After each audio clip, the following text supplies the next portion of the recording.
राष्ट्रीय सुरक्षा सल्लागार अजित डोवाल यांच्या मुंबईमध्ये भेटीगाठी सुरू आहेत। अजित डोवाल हे वर्षा निवासस्थानी दाखल होत त्यांनी मुख्यमंत्र्यांशी चर्चा केली। राजभवनावर राज्यपालांची भेट घेतल्यानंतर डोवाल यांनी उपमुख्यमंत्री देवेंद्र फडणवीस यांची भेट घेतली। ही सदिच्छा भेट असल्याचं सांगण्यात आलंय। तिकडे सिन्नरमध्ये झालेल्या ढगफुटी सदृश्य पावसामुळे पूर आला होता आणि या पुरामुळे मोठं नुकसान झालंय। ग्रामविकास मंत्री गिरीश महाजन यांनी पूरग्रस्त दौऱ्याची पाहणी केली। यावेळी सोमवारपर्यंत पूरग्रस्तांना मदत करणार असल्याचं आश्वासन गिरीश महाजन यांनी दिलंय। जिल्हाधिकारी सीओ सगळ्यांच्या सोबत आहोत। सगळ्यांना मी सूचना दिलेल्या आहेत, तात्काळ पंचनामे करा। काही पंचनामे झालेले आहेत, पंचनाम्याचं काम अजून सुरू आहे।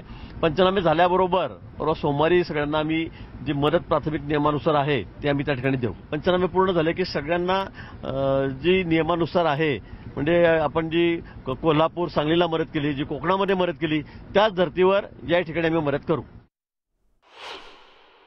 आजपर्यंत आयुष्य गेलं सर, एवढं कमवता आता आम्ही हादरलोय। आम्हाला सहाऱ्याची गरज आहे, आमच्या घरात काहीच राहिलं नाही। सिलेंडर, पैसा अडकत सगळं गेलं, काहीच नाही राहिलं। पण आता आम्ही हादरतो, आमची ताकद नाही राहिली आम्हाला कमवायला। आम्ही आयुष्य गेलं एवढं कमवता आता इथून पुढे आम्ही कधी कमवणार आहे? माझं कोणीच नाही, कमवतो मुलगा नाही, कोणीच नाही। माझं फक्त नवरा राहिले, मला काहीच राहिलं नाही, फक्त नवरा।